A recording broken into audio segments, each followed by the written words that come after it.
Well, anyways, I'm Mark. I'm sure that's going to be edited out anyway. And we're in the Marc Joseph Band. This is Dave. There you go. That's us. See you later, folks. Well, we're kind of like, I'd say mainstream rock, borderline pop.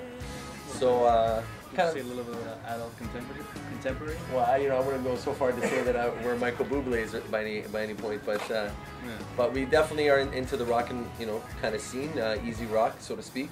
And our first single, "Breathe," is also available on our website. You can check that out. We also got the little sneak peek video that we threw together as a band. That's a video of us, essentially a collection of our efforts throughout the recording process and performances, thrown all together and made into a nice little presentable. These two projects, did really well, but kind of fell apart.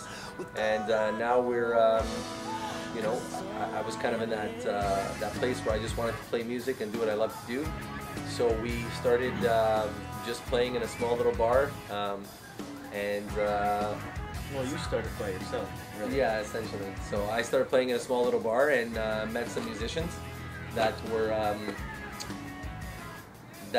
came out to the open jams there, and one of them was Dave Meff, and Andy Mello was the other one. Yeah, I remember you invited me out on a Friday night for an open jam, and I show up. And did I meet at your house the first day? Was that how it went? Yeah, I kind of just talked through the songs and said, this one goes like this. Yeah. Yeah, I can do that. There you go. There's 70 songs for you to learn, and that was it. We just jammed. Yeah, that's right. And then we just jammed that first Friday, and I remember you said, "You want to come on next Friday?" Sure.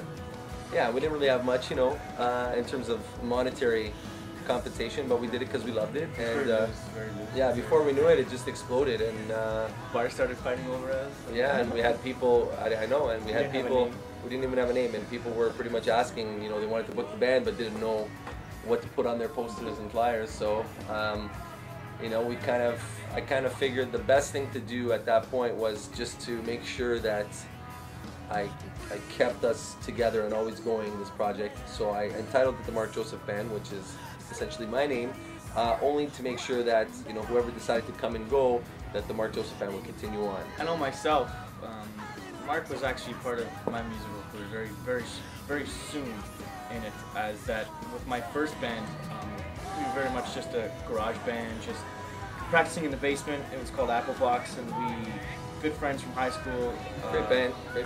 Yeah, more of a funk band, I guess. And our first show, he was actually there at our very first show at a pub, and he came up to me, and we hit it off right from the start. We just chatted and kept in contact throughout those years. And that band didn't really last very long. It kind of fell apart, and then I was kind of lost for a while myself. I was sort of jamming with some friends, but I never really had a band going.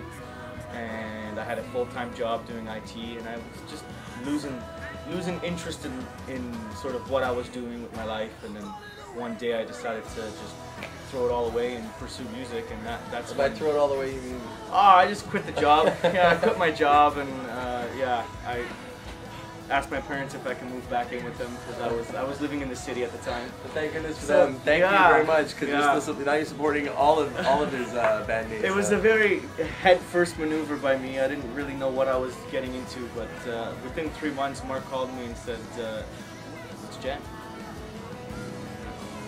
Yeah, so essentially he asked me one time, he said, if you ever need a session musician, right. And then I told him about these jams that were going on, and that's kind of how we started together. Yeah. And I mean, it's really because he wanted to be there that we were able to do it, because there was really no budget to say, hey, here's a whole bunch of money. So a lot of, other musicians would turn down the opportunity that we had. Yeah. So anyway,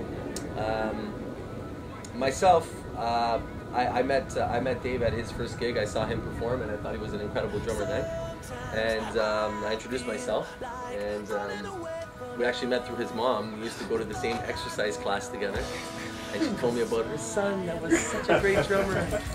And so I decided to go, because he was playing at a local bar that I also played, and just see what this crazy lady was talking about, and I guess fates aligned, and that's how I met him.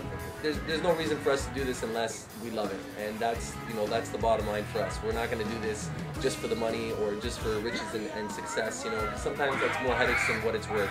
I think for us, the best thing is we're doing something we love to do, and we're affecting the people around us in a positive way.